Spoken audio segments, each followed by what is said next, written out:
আনসারকে দিয়ে যে খেলা শুরু হইল তাতে বোঝা যায় পতিত সরকারের সেনাপতিরা এখনো সবল এবং সক্রিয়। এই আনসার কাণ্ড একটা কিন্তু ওয়েক আপ কল প্রফেসর ইউনূসের সরকারের জন্য। সরকারের সব স্তরে হাসিনার লোকজনদের না বাইর করে দিলে এই অনিশ্চয়তা এবং স্থবিরতা কাটবে না। আমি এটা ক্রমাগত বলে আসতেছি, সুপ্পু থেকে শুরু করে হাসিনার নিয়োগ দেওয়া ব্যক্তিদের বাইর করে না দেওয়ার ফল আমরা পাচ্ছি এবং পাইতে থাকবো। এর আগে শীর্ষ আদালতের মাধ্যমে কু করার চেষ্টা হয়েছিল, আগামীতে এই ধরনের চক্রান্ত চলতেই থাকবে। কেউ যদি মনে করে থাকেন পরাজিত ফ্যাসিস্টরা এবং তাদের প্রভু ভারত সবকিছু মেনে নিয়ে বসে থাকবে, তাইলে কিন্তু বোকার স্বর্গে বাস করিচ্ছেন। ওদের ফেলে যাওয়া জঞ্জালগুলো সমূলে সাফ করেন। ছাত্ররা আনসার কাণ্ড ব্যর্থ করে দিচ্ছে, কিন্তু ছাত্রদের ডাকতে হবে কেন? পুলিশ আছে না, বিজিবি আছে না, আর্মি আছে না? ছাত্ররা কি ছাত্রলীগ না মাস্তান যে এরা এই শেষ পিটাবে সবাইকে আর সবাই ঠান্ডা থাকবে? এটা কোনো প্রসেস হইল? আনসার অনেক আগে থেকে প্রস্তুতি নিতেছে, আমরা সবাই জানি। আর স্বরাষ্ট্র উপদেষ্টা লেজ মলতেছে বসে বসে। ওই যে দেখেন স্বরাষ্ট্র উপদেষ্টা মালদারে দেখেন কেমনে কথা কয়। 3 উপদেষ্টা এবং অন্যান্য যারা সহকর্মী সবার সাথে আলোচনা করে আমরা একটা সিদ্ধান্ত উপনীত হয়েছি, এখন থেকে রেস্ট প্রথা থাকবে না আনসারে। আর অন্যান্য যে তাদের দাবি দাওয়াগুলি আছে ওই জন্য একটা কমিটি করে দেওয়া হচ্ছে। এই কমিটি পর্যালোচনা করে আমাদের কাছে পাঠিয়ে এবং তা আমরা আন্তঃমন্ত্রণালয়ে বসে একটা সিদ্ধান্ত নেব। এটি আপনাদের কাছে আপনার এই মেসেজটা সবাইকে পৌঁছায় দেন। রেস প্রথাটা এটা একটু ব্যাখ্যা করলে ভালো হয়। রেস প্রথাটা হচ্ছে আমাদের নিয়ম নীতিমালা নিয়োগ বিধিমালা অনুযায়ী ওনারা 3 বছর চাকরি করার পরে 6 মাস যাবৎ ওনারা রেস্টে থাকে। এরপরে ওনারা আবার অঙ্গীভূত হয় 6 মাস পরে। এই 6 মাস ওনাদের জীবন জীবিকাটা একটু দুর্দশার মধ্যে থাকে, সেই জন্য ওনাদের মূল সমস্যাটা ওই জায়গায়। এই জন্য আমরা সবাই মিলে একটা একমত পোষণ করি যে এই প্রথাটা যেন বাতিল করা হয় নিয়োগ বিধিমালা থেকে। সেটা আমরা কিভাবে বাতিল করা হবে সেই প্রক্রিয়াটার মাধ্যমে আমরা এটাকে রেগুলার জব হিসাবে কিভাবে করা যায় সেটা আমরা দেখেছেন কথা কিতে পারে কাঁপিচ্ছে। হ্যাঁ, কাঁপিচ্ছে কেমন করে? আমি শিওর ডরাই প্যান্ট ভিজাই ফেলছে। এরা কোন আক্কেলে স্বরাষ্ট্র উপদেষ্টা বানাইছে? শোনা যায় এরা নাকি বিএনপির রিকমেন্ডেশনে করা হয়েছে, সত্য মিথ্যা জানি না। ওই নাকি কেউ গেলেই তাকে কয় যান বিএনপি করেন বিএনপি করেন, এটা নাকি কয় ওই বিএনপির প্রতি কৃতজ্ঞতায়। যাই হোক, সত্য মিথ্যা তো জানি না। আবার অনেকে আমার কাছে উষ্মা প্রকাশ করেছে যে আমি কেন ওরে 111 কইছি, ওই নাকি ররে ফাটায় ফেলবে একেবারে, কারণ বিডিআর বিদ্রোহ নিয়ে ইন্ডিয়ারে ধরবে, ও ঠাইসা ধরবে। আপনাদের কি মনে হয় ইন্ডিয়ার সামনে দাঁড়ানোর হিম্মত রাখে? সব অপদার্থ উপদেষ্টা নিয়ে চলতেছে। আর এক উপদেষ্টা তৌহিদ সাহেব, উনি মায়ের বাচ্চা হবে তাই ছুটি নিয়ে নাকি আমেরিকা গেছে। এটা রক্তাক্ত বিপ্লবের পরে এই হইতেছে উপদেষ্টার অবস্থা। সাজেশন কইছে যে সমস্ত মামলা দেওয়া হইতেছে তার নাকি প্রথম পর্যায়ে পার হইতে পারবে না। তো এর দায় কার বলেন? আপনারাই বলেন। স্বরাষ্ট্র আর আইন উপদেষ্টার তো নাকি? যাই হোক, আসিফ নজরুল্লাহ এটা ব্যাখ্যা দিছে, কিন্তু এটা নিয়ে পরে আলাপ করবো। আজকে অন্য বিশাল প্রচুর আলাপ আছে, সেই জন্য আজকে এটা ধরিচ্ছি না। তো যে অভিযোগে মামলাগুলো দেওয়া হয়েছে তার বেশিরভাগ ক্ষেত্রে তো হাস্যকর। যেভাবে গ্রেপ্তার হচ্ছে অতি নাটকীয়, আর যেভাবে আদালতে তোলা হচ্ছে তার দায়িত্ব জ্ঞানহীন। আপনি যদি কোনো একজনকে অভিযুক্ত করে আদালতেই তোলেন, তারে মাইরা বিসি ফাটায় তো দিতে পারেন না, তাই না? আপনি শুরু করলেন ডিম মারা দিয়া, এটা মানা যায়। কিন্তু এখন আপনি এমন মাইর দিলেন যে বিসি ফাইটে যাবে। মাহমুদুর রহমানের উপরে কুষ্টিয়া আদালত প্রাঙ্গণে হামলা আর কালামানিকের বিসি ফাটায় দেওয়া কোনভাবে আলাদা? আসিফ নজরুল কইছে দুটো নাকি আলাদা। আলাদা না, দুটো একই জিনিস। অগ্রজ সাংবাদিক মাহমুদুর রহমান সাহেব, উনাকে আদালতে কি নির্মম ভাবে রক্তাক্ত করা হয়েছিল, তখন আপনারা সবাই কি প্রশংসা করেছিলেন? আপনাদের টিভিতে কি এই নিউজটা দেখাতে পেরেছিলেন? বিএনপির আইনজীবীরা এই কাজ করতেছেন কলে, এটা সবাই কইতেছে। নিজের বিবেককে প্রশ্ন করেন কাজটা ঠিক করতেছেন কিনা। মানিকের বিসি ফাটাইলে পাবলিকে খুশি হবে। আমার তো মনে হচ্ছে যে পাবলিক খুশি করার মিশনে নামিছেন উপদেষ্টারা। একজন গ্রেপ্তারকৃত অভিযুক্তকে যদি নিরাপত্তা দিতে না পারেন, তাহলে ক্যান্টনমেন্টের মধ্যে আদালত বসান। ক্যান্টনমেন্ট ছাড়া তো এখন আপনাদের কোনো গতি নাই।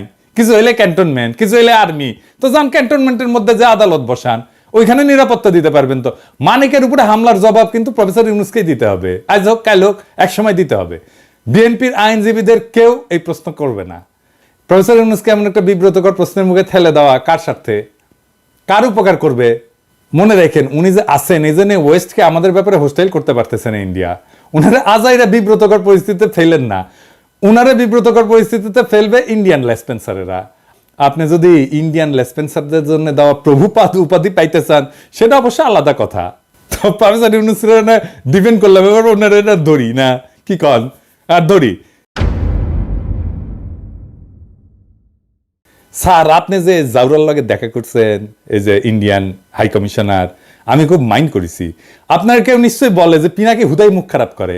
হ্যাঁ, দেখেছেন কি টাইটেল করেছে, দেখেছেন পত্রিকার নিউজে দেখেছেন? হ্যাঁ, এই টাইটেল যদি সত্যি না হয় তাহলে আপনার দপ্তর থেকে প্রতিবাদ পাঠাবেন, আর যদি সত্য হয় তাহলে আপনাকে জবাব দিতে হবে কেন ইন্ডিয়ার কাছে আপনি সাহায্য চাইছেন। প্রণয় ভার্মার লগে আপনার দেখা করতে হবে কেন? সৌজন্য, হ্যাঁ ওই যে কইছে সৌজন্য সাক্ষাৎ, তো ও সৌজন্য দেখাইছে আপনারে স্যার? কি কন? আপনার শপথ অনুষ্ঠানেও আসছিল, আসে নাই, ওই সৌজন্যটা টুকু দেখাই নাই। এই তো জাউরের সৌজন্য বোধ, তাই না? আপনি বলেন ছাত্ররা আপনারা দায়িত্ব দিছে, তো ছাত্ররা কি ভারতের সাথে কুসুম কুসুম সম্পর্ক অনুমোদন করে? করে না তো। তবে এই ছাত্রদের সম্পর্কে কিছু বলা দরকার একজন অগ্রজ হিসাবে, আর এই লড়াইয়ের একজন স্টেক হোল্ডার হিসেবে। আর প্রফেসর ইউনূসকে কিছু ইনসাইড স্টোরি সম্পর্কে বলা দরকার, তাইলে ওনার বক্তব্যগুলো আশা করি আরো নিখুঁত হবে। এই বিপ্লবটা স্যার ছাত্ররা শুধু একা করে নাই, ছাত্ররা লড়াইয়ের স্পিয়ার হেড ছিল, মানে যারা রাজনীতির ভাষায় বলে ভ্যানগার্ড, মানে কমিউনিস্টরা কয় আর কি ভ্যানগার্ড, বর্ষার ফলার মতো আর কি। বর্ষার ফলা কিন্তু একা কিছু না, এটা অকার্যকর অস্ত্র বা সামান্য কার্যকর অস্ত্র। আর পিসের লাঠিটাও একা কিছু না, সামান্য কার্যকর অস্ত্র, কিন্তু দুইটা একসাথে এটা কার্যকর অস্ত্র হইয়া ওঠে। তো বর্ষার ফলাটা হইতেছে ছাত্ররা, আর জনতা হইতেছে পিসের লাঠিটা। ছাত্রদের সাথে জনতাও নামছিল, ব্যাপকভাবে নামছিল। শুধু বিশ্ববিদ্যালয়ের ছাত্র না, মাদ্রাসার ছাত্ররা নামছিল, শহীদ হয়েছে কাতারে কাতারে। কে নামে নাই? রিকশাওয়ালা, গার্মেন্টস ওয়ার্কার, জামাত, বিএনপি, হেফাজতের কর্মীরা, আবু সাইদকে শিবিরের সাথী। তো গত 15 বছর ধরে যারা লড়াই করছে তাদের রক্ত অশ্রু কান্নার উপরে দাঁড়ায় আছে এই লড়াই। এই লড়াই দাঁড়ায় নাই?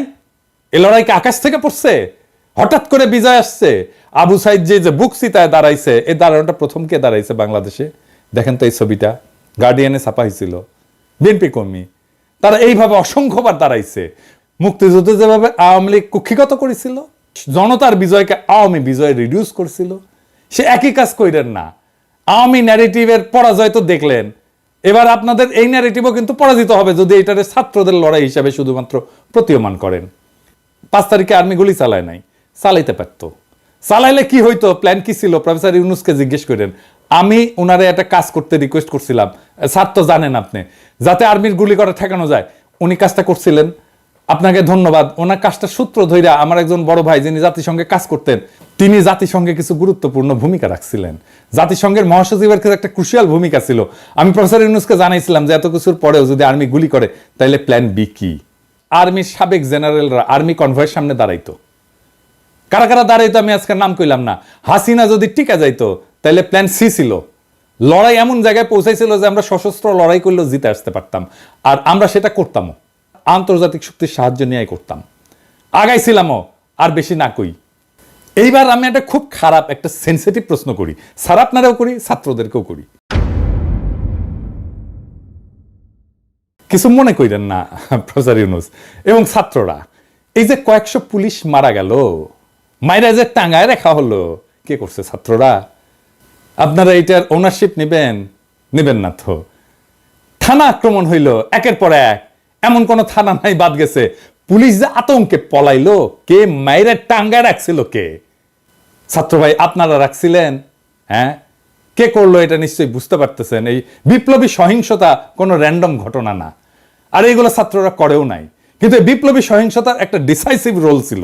হাসিনা না পড়লে পুলিশের পরে আমলাদের সিরিয়াল ছিল। হ্যাঁ আমি জানি, বাইসা গেছেন আপনারা। ওই যে সব সুন্দরী সব অপসরীরই একটা দুর্গন্ধযুক্ত গুজ্জদার থাকে, সেরকম এইরকম বিপ্লবের একটা বিপ্লবী সহিংসতা থাকে যেটা কেউ ওন করে না, কিন্তু ওই বিপ্লবী সহিংসতাটা দরকার। সেই জন্য আপনি বিপ্লবের পুরা গল্প কোনোদিন পাইবেন না, কারণ এই কথাটা কেউ বলবে না যে আমি এটা করেছি, কেউ বলবে না, কেউ স্বীকার করবে না, কিন্তু এটা হয়েছে। যাই হোক, তাই সবাইরা বাদ দিয়ে একটা গ্রুপকে মহিয়ান করে তোরা কৌশলকে বাদ দিতে অনুরোধ করি। তরুণ ছাত্র নেতা এবং উপদেষ্টা পরিষদের জন্য সামনে কিন্তু বিপদ আছে। বিপদটা কি আমি একটু বলি, খুইলা বলি। ছাত্ররা একটা শক্তি, সত্য, কিন্তু ছাত্র নেতারা ডিসপোজেবল। ডিসপোজেবল কথাটা শুনে আবার মাইন্ড করেন না। ছাত্র নেতাদের শক্তি অতি ক্ষণস্থায়ী। আমিও ছাত্র নেতা ছিলাম, আমিও ঠিক 90-এর অভ্যুত্থানের নেতা ছিলাম। হাজার হাজার ছাত্রকে ডাক দিলে এক কাতারে আনতাম। এখন ওই ছাত্রদের আনতে পারবো না, কারণ তারাও ছাত্র নাই, আমিও নাই। ওদের সবার সংসার হয়েছে, রাজশাহী মেডিকেল কলেজে গেলে হ্যাঁ সাবেক ছাত্র পরে পরিচিতি পাইছে, পিনাকি ভট্টাচার্য হয়েছে, সেই জন্য হয়তো আসবে অনেকেই। কিন্তু আমি যদি আজকার পিনাকি না হইতাম কেউ আসতো না। ছাত্রনেতার তার যে কনস্টিটিউয়েন্সি সেটাতে খুব অল্প সময় থাকে, খুবই অল্প সময় থাকে। ওই যে জায়মান অক্সিজেন বলে কথা আছে না, সামান্য সময় থাকে, ওই রকম জায়মান তার শক্তিটা। এই যে 90-এর অভ্যুত্থানের অগ্রপথিক ছাত্র নেতারা, এই যে দেখেছেন ওনারা কোথায়। এই যে বিচিত্রার প্রচ্ছদ প্রতিবেদন হয়েছিল, আমাদের সময় বিচিত্রার প্রচ্ছদ প্রতিবেদন হওয়া মানে বিশাল বিশাল ব্যাপার। বিচিত্রার প্রচ্ছদ প্রতিবেদন হয়েছিল, ওনাদের ছবি দেয়া, ওনারা কোথায়? কোথাও নাই। অথচ উনাদের কথায় তখন দেশ চলতো। এরশাদের পতনের পরে বাংলাদেশের ছাত্র নেতাদের মধ্যে 4 খলিফার চাইতে বড় ছাত্র নেতা আসে নাই। ওনাদের গত 40 বছরে কোনো বেল ছিল রাজনীতিতে? ছিল না। এখন আজকার ছাত্র নেতারা ডাকলে হাজার হাজার ছাত্র আসে। ঠিক 5 বছর পরে ওই ছাত্র ইউনিভার্সিটি থেকে বেড়ে গেলে সেই একই বাগানে আসবে নতুন কুড়ি। শুধু সেই সেদিনের মালি থাকবে না, ছাত্র রাজনীতি কফি হাউসের সেই আড্ডা, বুঝছাও, এটা থাকে না। বারবার ছাত্রদের সামনে আয় না, জনতাকে যে সামনের কাতার থেকে পিছে ঠেলে দেওয়া হইতেছে, তার সবচেয়ে বড় ভিকটিম হবে ছাত্ররাই, ছাত্র নেতারাই। তারা শক্তিহীন হইয়া পড়বে। রাজপথে ছাত্র জনতার বিপ্লবী ঐক্য হাসিনাকে পরাস্ত করছে, শুধু ছাত্ররা করে নাই। ক্ষমতা জিনিসটাকে আজকের ক্ষমতাবানদেরকে বুঝতে হবে খুব খেয়াল করে, কারণ এটা না বুঝলে আপনি ক্ষমতাকে ম্যানেজ করতে পারবেন না। কারণ ক্ষমতা খুব ডেঞ্জারাস জিনিস। আমি আপনাদেরকে বিপ্লবের একটা এক্সাম্পল দিয়ে দেখাই। ক্ষমতা কিভাবে বিপ্লবকে ধ্বংস করে দিতে পারে। রুশ বিপ্লব টেকেছিল, টেকে নাই। এত বড় সফল বিপ্লব টেকে নাই কেন জানেন? কারণ লেনিন নিজে ক্ষমতাকে কিভাবে ডিল করবেন, জনতার সাথে কিভাবে পুনঃসম্পর্ক স্থাপন করবেন, জনতাকে দিয়ে কিভাবে বিপ্লবকে ওন করাবেন, সেটা বুঝতে পারে নাই লেনিনের মতো প্রখর রাজনৈতিক মেধার লোক। ক্ষমতা এসে বিপুলভাবে অজনপ্রিয় হয়েছেন লেনিন আর তার নিজের দল মাত্র কয়েক মাসের মধ্যে। এটার সাথে বাংলাদেশের আগস্ট বিপ্লবের মিলটা ধরাই দেব, মজা পেবেন। রাশিয়া বিপ্লব হইল, লেনিন ক্ষমতা নিলেন, তারপর একটা নির্বাচন দিলেন কয়েক মাসের মধ্যে এবং গোহারা হারলেন। বিরোধী দল পেল 40% ভোট আর সে পেল মাত্র 25% ভোট। তারপর পার্লামেন্টে রেড আর্মি পাঠায় ওদেরকে পার্লামেন্ট ছাড়া করলেন। এটা হচ্ছে লেনিনের কেরামতি। সফল বিপ্লব করলো যেই দল ক্ষমতায়, তারপরে গোহারা হারলো। আর ওই হারার পরেই Soviet union one party state হয়ে ওঠে ধীরে ধীরে।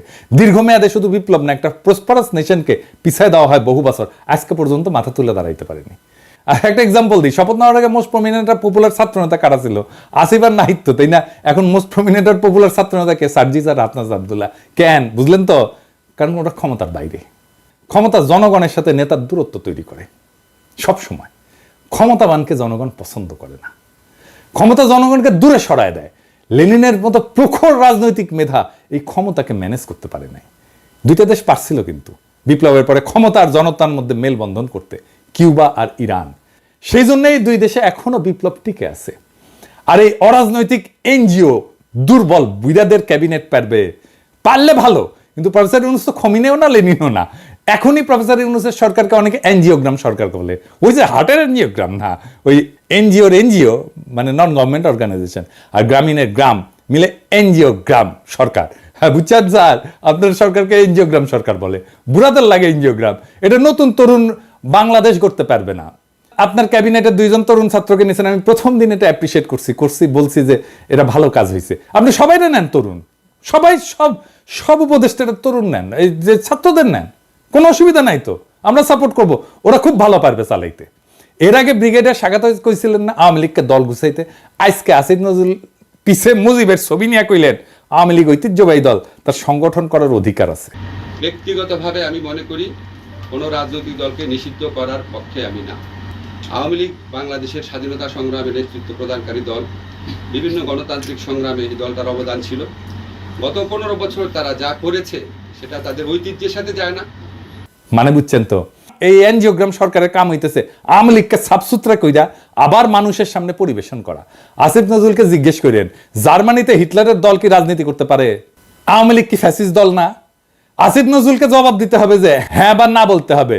জয়তে বললে চলবে না, যদি কিন্তু ইত্যাদি ইত্যাদি বললে চলবে না। কোন অথরিটিতে আসিফ নজরুল বলে যে আওয়ামী লীগের রাজনীতি করার অধিকার আছে? শেখ মুজিবের ছবি ভাস্কর্য যেই জনতা ভাঙ্গে ফেলা বিপ্লবের বিজয় ঘোষণা করেছিল, সেই নিন্দিত স্বৈরাচার ফ্যাসিস্ট হাসিনার পলিটিক্যাল আইকন মুজিবের ছবি পিছনে লাগায় যে উপদেষ্টাগরি করতেছেন, এইটা কি জনগণের অনুমোদন নিয়ে লাগাইছেন পিছে? জনগণ তো এটা ভাঙছে, আপনি পিছে লাগায় রাখছেন কেন? টেঙে রাখছেন কেন? আর একটা বিষয় একটু আলাপ করে নিই, আমাদের মিডিয়ার কিছু রেসপন্সিবিলিটি নিয়ে। সরকার গুমের শিকার ব্যক্তিদের সন্ধানে 5 সদস্যের কমিটি করছে, এর মধ্যে সাজ্জাদ হোসেন একজন। তো মানবাধিকার কর্মী, এনটিভি একটা নিউজ করেছে এটা নিয়ে, এই যে দেখেন, হ্যাঁ, ওইখানে ছবি দিছে এই মালের, সাজ্জাদ হোসেনের বলে এই ছবিটা হইতেছে সুয়েটার প্রাক্তন ছাত্রলীগের প্রাক্তন সাধারণ সম্পাদক, গত 15 বছরের স্বৈরাচারের সুবিধাভোগী। তো আপনি সাজ্জাদ হোসেনকে চিনেন না? সে একজন মানবাধিকার কর্মী, আমাদের কলিগ তো, আমাদের সহকর্মী তো, তার সাথে কাজ করেছি তো। আপনি সে একজনের জায়গায় আরেকজনের ছবি দিয়ে দিবেন আর হাউকাও লেগে যাবে বিভিন্ন জায়গায়। আমার কাছে কতজন পাঠাইছে, এই যে দেখেন এই লোক গুমের হয়েছে। আরে না রে ভাই, এই লোক তো হয় নাই। হুদাই আপনি কি সাংবাদিক নিয়ে রাখছেন এনটিভিতে এই সমস্ত আউল ফাউল?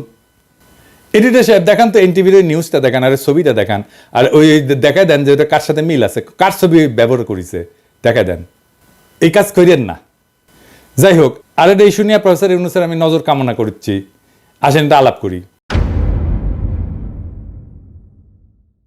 হাজার হাজার আহত জনতা ছাত্র কাতরাইতেছেন। আপনি বলছিলেন না এদের চিকিৎসা ব্যবস্থা করবেন, আর তালিকা করতে পারলেন না আহত নিহতদের। আপনার উপদেষ্টাদের তো জানাই নাই কেমনে দেশ চলে, কিভাবে দেশটা ফাংশন করে, কয় হাজার আহত, 10,000 20,000, তালিকা করতে পারেন না এতদিনে। একটা হসপিটালে তো গেছে সে, তাই না? যে কোনো হসপিটালে যে কোনো আহত রোগীর একটা আলাদা ডেটাবেস থাকে, ওটা পুলিশ কেস বলে, এটা লাল সিল দেওয়া থাকে, ইনকা করে ঠাকাস করে মেরা দেয়। তো এই পুলিশ কেসগুলোর তথ্য নিয়ে রোড ট্রাফিক অ্যাক্সিডেন্ট, সাপে কাটা আর বিষ খাওয়া, এই 3 ধরনের রোগী যদি বাদ দেন 18 জুলাই থেকে 5 আগস্টের, তাহলে আহতদের পূর্ণাঙ্গ তালিকা পেয়ে যাবেন। ওখানে ঠিকানাও থাকে, ফোন নাম্বারও থাকে। 1 সপ্তাহের কাজ, আর একটু ভ্যালিডেট করে 1 সপ্তাহ, ম্যাক্সিমাম 1 সপ্তাহের কাজ।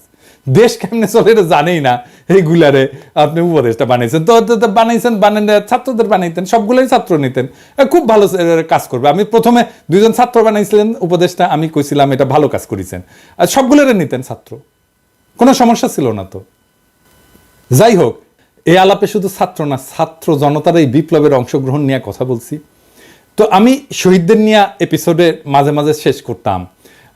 আজকে আমি যারা নিয়ে কথা বলবো সে শহীদ কিনা জানি না, কিন্তু এই আন্দোলনে সে একজন নিখোঁজ ব্যক্তি।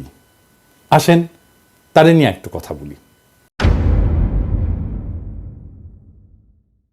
ইয়াসিন আরাফাত একজন দরিদ্র শ্রমিক, রাজধানীর ঢাকার কুড়িল এলাকায় ইঞ্জিন মেকানিক হিসেবে কাজ করতেন। একই এলাকায় ফুচকা বিক্রি করতেন বাবা আবুল কালাম। গত 18 জুলাই বিকেল ইয়াসিন আরাফাত বাবাকে ফোন দিয়ে বলে, বাবা আমি খুব বিপদে আছি। এরপর ফোনের লাইন কেটে যায়। ওই ঘটনার 1 মাস পার হলেও ছেলের সন্ধান পাননি আবুল কালাম। সন্তানের খোঁজে বিভিন্ন জায়গায় ঘুরে বেড়াচ্ছেন।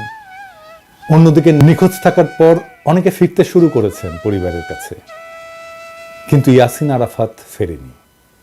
কেউ তার খোঁজ নেয়নি, কেউ ফেসবুকে লেখেনি, তাকে নিয়ে কোনো পত্রিকা স্টোরি করেনি। করবে কেন? সে তো আর এলিট না, নিতান্তই সাধারণ শ্রমিক, যারা কোনো প্রতিদানের আশা ছাড়াই লড়াইয়ের মাঠে নেমেছিল। কোনো কোটা না, কোনো চাকরির ন্যায্যতা না, নিতান্তই সে হাসিনার নির্মম শাসনের বিরুদ্ধে, ছাত্রদের উপরে চলা নির্মম ফ্যাসিস্টের আক্রমণে বিক্ষুব্ধ হয়ে পথে নেমেছিল। সম্ভবত তার জীবনটাও দিয়ে দিয়েছে। তারপরে বেওয়ারিশ লাশ হয়ে কোথাও দাফন হয়ে মাটিতে মিশে গেছে এতদিনে। তার বাবা কাঁদতে কাঁদতে ছেলেকে খুঁজছে। তার কান্নাও একদিন শুকিয়ে যাবে। বিপ্লবের এমন অসংখ্য শহীদ অগোচরে থেকে যাবে। এইসব জানা অজানা অসংখ্য শহীদদের রক্ত মারিয়ে যারা ক্ষমতার মসনদে বসলেন, তারা এই ফ্যাসিস্টকে সাফসুতরো করে আবার আমাদের পরিবেশন করবেন। হাসিনার অনুগতদের দিয়ে প্রশাসন চালাবেন। পিছনে ফ্যাসিস্টের আইকনের ছবি ঝুলিয়ে একটুও গ্লানিতে ভুগবেন না। ইয়াসিন আরাফাতের বাবা আবুল কালামের জীবনটা এক অসীম দুঃখে ডুবে গেছে। প্রত্যেকদিন সকালে হয়তো তিনি ঢাকার কুড়িলে যান, যেখানে একসময় তার ছেলে ইয়াসিন আরাফাত কাজ করত। পুরনো স্মৃতির টানে তিনি প্রতিদিন সেখানে যান, যেন অলৌকিকভাবে ছেলেকে দেখতে পাবেন হঠাৎ। কিন্তু ইয়াসিন আরাফাত ফেরে না, আর কোনোদিন সে ফিরবে না।